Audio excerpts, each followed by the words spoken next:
I want to close by saying the following.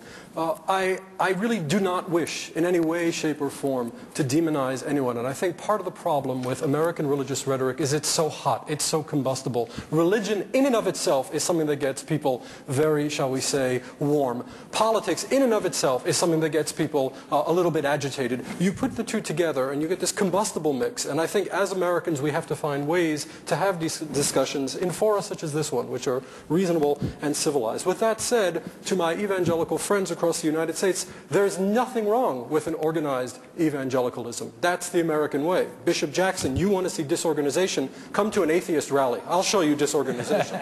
In other words, what evangelicals have done is in many ways profoundly American. They have organized themselves legally. They have shown their institutional dynamism and genius for bringing people together.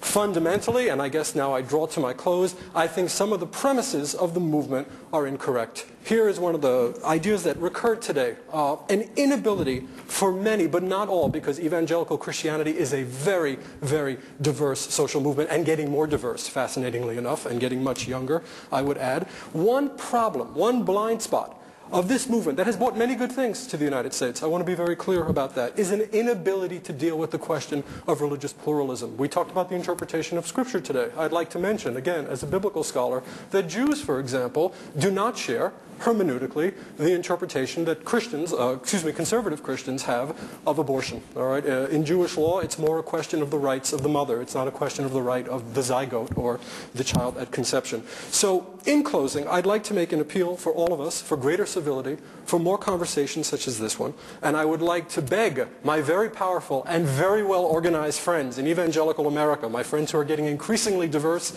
and younger, by the way, to acknowledge the glorious pluralism of this country. Bishop Jackson said individual Christianity is at the heart of what this nation is about. I disagree. Pluralism, religious tolerance, and tolerance for the irreligious is at the heart of what this nation is about. Thank you very much.